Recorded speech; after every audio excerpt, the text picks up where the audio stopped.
Are you serious? I'm back. Oh, yes, yes, yes. Good to be back home in America and good to have some good, fresh, home brewed American coffee. Are you serious? But the tea was pretty good in India, I have to say.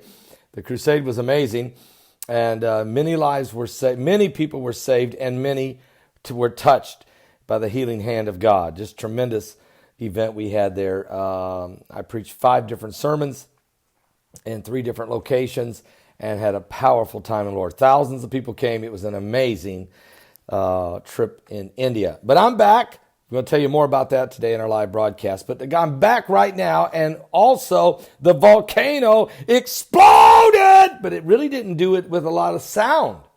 Just ash going 30,000 feet into the air, raining down on the nearby towns, and the lava breaking out in new fissures everywhere. And here's the thing, guys. It's going to blow again. I know everybody's saying, well, that was the big one. But according to volcanologists, according to seismologists, according to the meteorologist and the climatologist, everybody involved, even some cosmetologists, even a couple of cardiologists, and maybe even a urologist. Who knows? Everybody is saying that it's still going to blow again and even bigger. So this thing's not over, okay? But the volcano in Hawaii's Big Island erupted yesterday afternoon with little sound, but a definite modest fury, spewing ash 30,000 feet into the sky and began raining down on nearby towns. This has created a lot of health problems for the locals because this ash is very fine in density with a lot of microscopical, like glass particles, okay? You cannot breathe this stuff. It will kill you. It will kill you not instantly, but it will begin to eat and scar at the lungs. Now, according to reports, the explosion at the summit happened at 4 a.m. following 2 weeks of volcanic activity that sent lava flowing into the neighborhoods and destroyed at least 26 homes. But scientists said the eruption was the most powerful in recent days, though it probably lasted only about a few minutes. Geologists have warned that the volcano could become even more violent with increasing ash production, the potential that future blasts could hurl boulders the size of cows from the summit. This thing's not over, is what I'm trying to say. Toby Hazel, who lives there near the mountain, said she heard a lot of booming sounds. Those came after days of earthquakes. It's just time to go. It really, really is, she said, preparing to leave town. I feel so sorry for the people who won't go because they don't have the money or they don't want to or they just can't.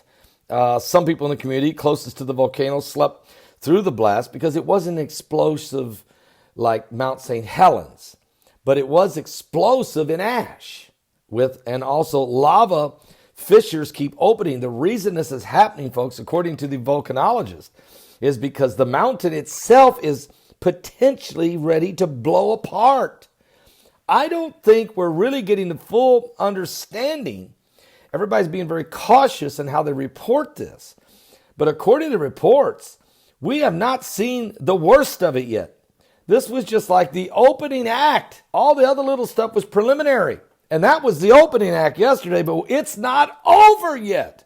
So we need to pray for the people who live on the Big Island of Hawaii. And because we're living in a very vulnerable, they are very vulnerable, really, in these last days. All right, I'll be back with more current world events and how they relate to biblical prophecy. Certainly, the Bible said we would have apocalyptic signs. And I don't know what else you want to say. Volcanoes erupting in Hawaii. Huge cracks breaking open in the surface of the earth in Mexico. Water turning blood red, a river in St. Petersburg, Russia. Dead birds, dead fish, dead cows, all kinds of apocalyptic events. Large hail, wind storms, and tornadoes in the Northeast of America. It just goes on and on and on. Asteroids scraping by the earth. 12 sinkholes opening up in Florida.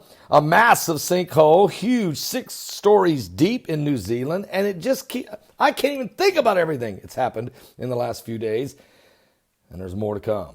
We're on the brink, folks, of the beast. We're on the edge of eternity. Something biblical is going on here with the signs of the second coming of Christ. It's an apocalyptic era. It's the end of the age. It's prophetic times. It's the coming apocalypse. Don't miss today's live broadcast. I'm live here in Indiana at the Salvation Station Studios beginning at 12 noon Eastern. Don't miss it.